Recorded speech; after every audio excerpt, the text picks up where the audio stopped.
Welcome students for chemistry lecture BSc Part 2 2020-2021 year.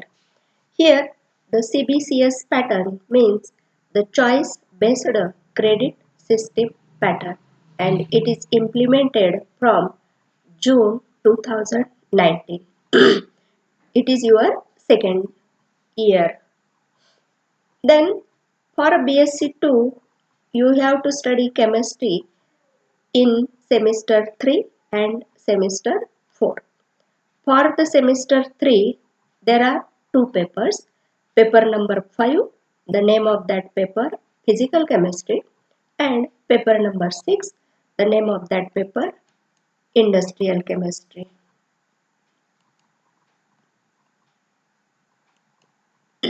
Then the semester 4, you have to study paper number 7, the name of the paper 7, inorganic chemistry, and the paper number 8, organic chemistry.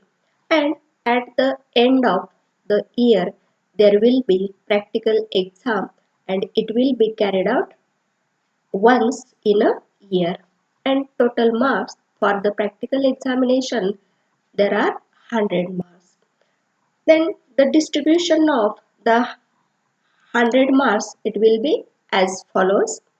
For physical chemistry, there are 35 marks, 25 marks for the experiment, and 10 marks for the journal. Then for inorganic experiment, there are 35 marks. For organic experiment, there are 30 marks. The total marks for the practical examination, here there will be 100 marks. Then all of you know I am concerned with the physical chemistry, and this physical chemistry, it is the paper number 5. Each paper it has 50 marks. For BSc 2 you have to study 4 papers. So the theory it is of 200 marks. And I am concerned with the physical chemistry paper number 5. Here the syllabus or the topics they are included in paper number 5. They are as follows in physical chemistry. The first topic, electrolytic conductivity, and this chapter it will be completed in 16 lectures. Then the second topic, physical properties of liquid. This chapter it will be completed in 6 lectures. Then third topic, surface chemistry. It has total 6 lectures. Then nuclear chemistry. It has total 5 lectures for its completion. And the last topic here, the chemical kinetics, and it has given 4 lectures. That means the total number of lectures to complete this syllabus, there are 38 lectures and 30 hours, and for theory there are 2 credits for each paper. That means there are 4 papers, 4 into 2, that means 8 credits for theory, and also for practical there are also 8 credits. Then I will give the number of topics in the paper number 6. The name of the paper number 6, industrial chemistry, and there are again 5 topics. The first topic is basic concepts in industrial chemistry. Second topic, unit operations. Third topic, corrosion and electroplating. Fourth topic, paper industry, and the last topic of paper number 6, soaps and detergents. The respected teachers, they will give total number of lectures assigned for each topic. Remember, each paper it has 38 lectures and 2 credits. This is the syllabus of semester 4, paper number 6. Then for semester 4, there are again two papers. Paper number 7, the name of that paper inorganic chemistry, and the topics that are included in inorganic chemistry, they are as follows. The first topic coordination chemistry, second topic chelation, third topic P block elements, then fourth topic chemistry of elements of 3D series, then last topic inorganic semi-micro qualitative analysis. This is the 5 chapters. They are included in paper number 7 and the name of that paper inorganic chemistry. Then the paper number 8 of the semester 4, the name of this paper organic chemistry, and again there are 5 chapters that you are going to study in the same 4. The first topic carboxylic acids and their derivatives, the second topic amines and diazonium salts, third topic carbohydrates, then the fourth topic carbonyl compounds, that is aldehydes and ketones, and the last topic stereochemistry. Then I will discuss you the details about the reference books, which reference books that you have to use in the study for physical chemistry. Here the principles of physical chemistry written by Meron and Proton, and the edition it is of 2007. This book is good, as well as the second book G.M. Barrow. The name of that book Physical Chemistry, and this book is of Tata McGraw-Hill and it is again published in 2007. This is the list of reference books. You may buy any one or two books for your study. Then here let us begin with the physical chemistry syllabus, and all of you know the syllabus which is included in the physical chemistry.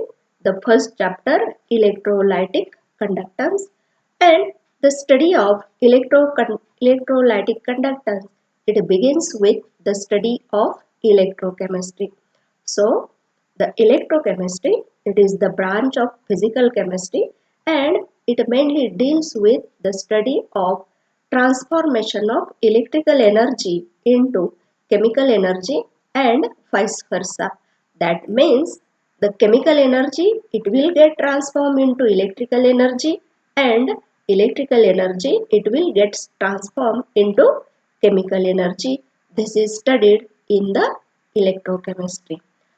And all of you know the electricity is nothing but flow of electrons generated by a battery when the circuit is completed. In short, the substances which conducts the electricity in a solid state or in a solution state, and that substances are called as conductors. That means the electrolytic conductivity, it is the study of flow of electricity through either metallic conductors or any another type of conductor. Here I have shown you these diagrams. Then again, conductors, these are the substances which allows the passage of electric current, and opposite of this non-conductors or insulators, they are the substances which not allow the passage of electrical current through themselves. For example, rubber, wax, wood, these are the certain examples of non-conducting substances or insulators. And in between the conductors and non-conductors, there are semiconductors. All of you know the band gap in between conductors, it is less. In case of insulators, the band gap between valence conduction and non-conduction band, it is larger one. And in the semiconductors, it is in between the conductors and insulators or non-conductors. Then types of conductors. Here there are two main types of conductors. All of you know the conductors, these are the substances which allows the passage of electric current. Here the metallic conductors, these are the substances which allows the electricity to pass through them without undergoing any chemical or physical change. And for example, all metals, graphite, etc., they are the good conductors of electricity. And the another type of conductor, it is the electrolytic conductor. Here electrolytic conductors are the substances which allow the electricity to pass through them in their molten states or in their liquid state in the form of, that means in the form of solutions, and they undergoes a chemical deposition. This is the diagram which shows Na ion and Cl minus ion. Here the big circles, they are of Na plus ions, and remember that in case of metallic conductors, the positive ions, they are stationary, not movable, and the electrons are movable. They carries the current. That means the flow of electrons takes place. That means the metals, they allows the passage of electricity by flowing the electrons through themselves from one end to the another end, and there is no any kind of change, that means either chemical or physical takes place in the material of the metal. All these are metallic or electronic conductors, as the flow of electricity takes place through the migration of electrons or the passage of electrons. So the metallic conductors, they are also called as electronic conductors. Then here I have shown you the another example, lead storage battery, and this is the construction of lead storage battery. Here there are two electrodes, one is anode, another is cathode, and here is the discharge, and these two electrodes are dipped in H2SO4 solution. Here H plus ions and SO4 minus ions, they get migrated towards respective electrode. This is the example of electrolytic conductor. That means in case of electrolytic conductors, the electricity flows by the migration of ions or motion of ions towards respective electrode, and due to this electricity is flowed. Then there are certain distinguishing characters in between metallic conductor and electrolytic conductor.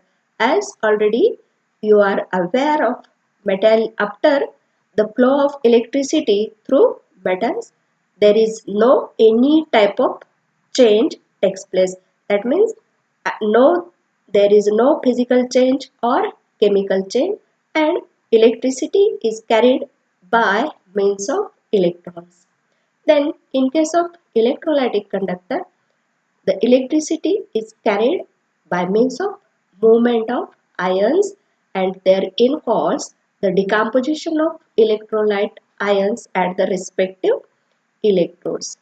Then in case of metallic conduction, there is no transfer of material takes place. Material, it remains as it is, And in case of electrolytic conductors, it involves the transfer of ions. Then the metallic conductors, the flow of electricity, it decreases with increase in temperature. And in case of electrolytic conductors, the flow of electricity, it increases with increase in temperature. This is the important distinguishing character in between metallic conductor and electrolytic conductors. Then here the another term that is oftenly used in the study of electrochemistry, and that term it is the conductance or conductivity. Here the conductivity or conductance of any substance, it is nothing but the capacity to conduct the electricity through that substance. It is measured in terms of conductance. Or the another definition of the conductance is the reciprocal of resistance, and it is denoted by letter C, and C it is equal to 1 by R. Again, all of you know the conductors, they allows electric current to pass through them. For examples, metals, aqueous solutions of acids, bases and salts, etc. Then we come towards the unit of conductance, as you are very well aware of the definition of conductance or conductivity. Conductance is nothing but it is the ease with which electricity flows through any conductor. Either that conductor is a metallic or electrolytic.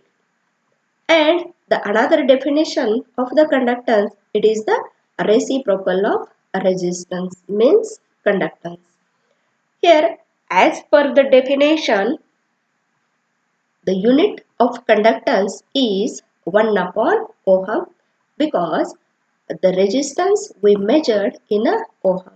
Therefore, the unit of conductance is 1 by ohm. That means ohm inverse. It is also called as Mohs or Siemens. Then insulators do not allow the electric current to pass through them. And another examples are pure water, urea, sugar solutions. Then what is the electrolyte? All of you know, any substance that produces ions when dissolved in a solvent, and usually that solvent is water, is an electrolyte. Any substance that produces ions when dissolved in a water, it is an electrolyte. It is electrically conductive solution that must present for corrosion to occur. Again, all of you know the types of electrolytes. There are three types of electrolytes: strong electrolytes, weak electrolytes, and non-electrolytes. Here, strong electrolytes are the substances that exist as ions in a solution, or the strong electrolytes, they completely dissociate to their ions when dissolved in solution. Then another characteristic of strong electrolyte, these are the ionic compounds and are typically strong electrolytes, or ionic compounds are typically strong electrolytes. For example, strong acids, strong bases and salts are strong electrolytes. Here, strong electrolytes conduct electricity when molten or in a aqueous solution. For example, hydrochloric acid, sodium chloride. When we add HCl to the H2O, it produces HO3 plus ion plus Cl minus. And when we add NaCl to the water, it produces Na plus ion and Cl minus ion. Then weak electrolytes. A weak electrolyte only partially dissociates in a solution and produces relatively few ions. They exist in water as a mixture of individual ions and intact molecules. Again, another characteristic of weak electrolytes, the polar covalent compounds are typically weak electrolytes. Polar covalent compounds are typically weak electrolytes. Weak acids and weak bases are the examples of weak electrolytes. For example, acetic acid, ammonia, when dissolved in water, we have acetate ion and H plus ion when we dissolve acetic acid into water, and when we dissolve NH3 ammonia to the water, we get NH4 plus ion and OH minus ion. Then some examples and characteristics of non-electrolytes. Here, a non-electrolyte does not dissociate at all in the any solvent, or it remains as a intact molecule in the solvents. Therefore, they do not produce any ions. Non-electrolytes are typically polar covalent substances that do dissolve in water as a molecules instead of ions. Remember well, non-electrolytes, they do not produce ions. They dissolve in water as a molecules. Then they do not conduct the electricity at all. And suppose, for example, a very simple example of non-electrolyte, here it is the sugar. And all of you know the formula of sugar is C12H22O11. When we pour water into the sugar, we get the molecules of sugar in the water. It will never dissociate. Then the electrolytic conductance. Electrolytic conductance occurs when a voltage is applied to the electrode dipped into an electrolyte solution. Ions of the electrolyte move and electric current flows through the electrolytic solution. This power of the electrolyte to conduct electricity is known as conductance or conductivity. Electrolytic solution also obeys Ohm's law just like metallic conductor. Then we revise the Ohm's law. Here both the conductors, that means metallic as well as electrolytic conductor, they obeys the Ohm's law. The Ohm's law states that current flowing through conductor is directly proportional to the potential difference across it, and mathematically it is written as phi it is equal to IR, where phi is the applied potential, I is the current measured in ampere, and R is the resistance of the solution between two electrodes. Then values of conductivity increases with temperature and concentration in case of electrolytic conductors only. The conductivity of solution of water is highly dependent on its concentration of dissolved salts and sometimes other chemical species which tend to ionize in the solution. Then we turn towards the specific conductivity. Here, as all of you know, what is the conductance? Conductance, it is the capacity to conduct the electricity through any material, and here we are going to see what is specific conductivity. The specific conductivity, it is also defined as it is the reciprocal of specific resistance of an electrolyte. It is denoted by a letter kappa, and it is equal to 1 by rho, where rho it is the specific resistance.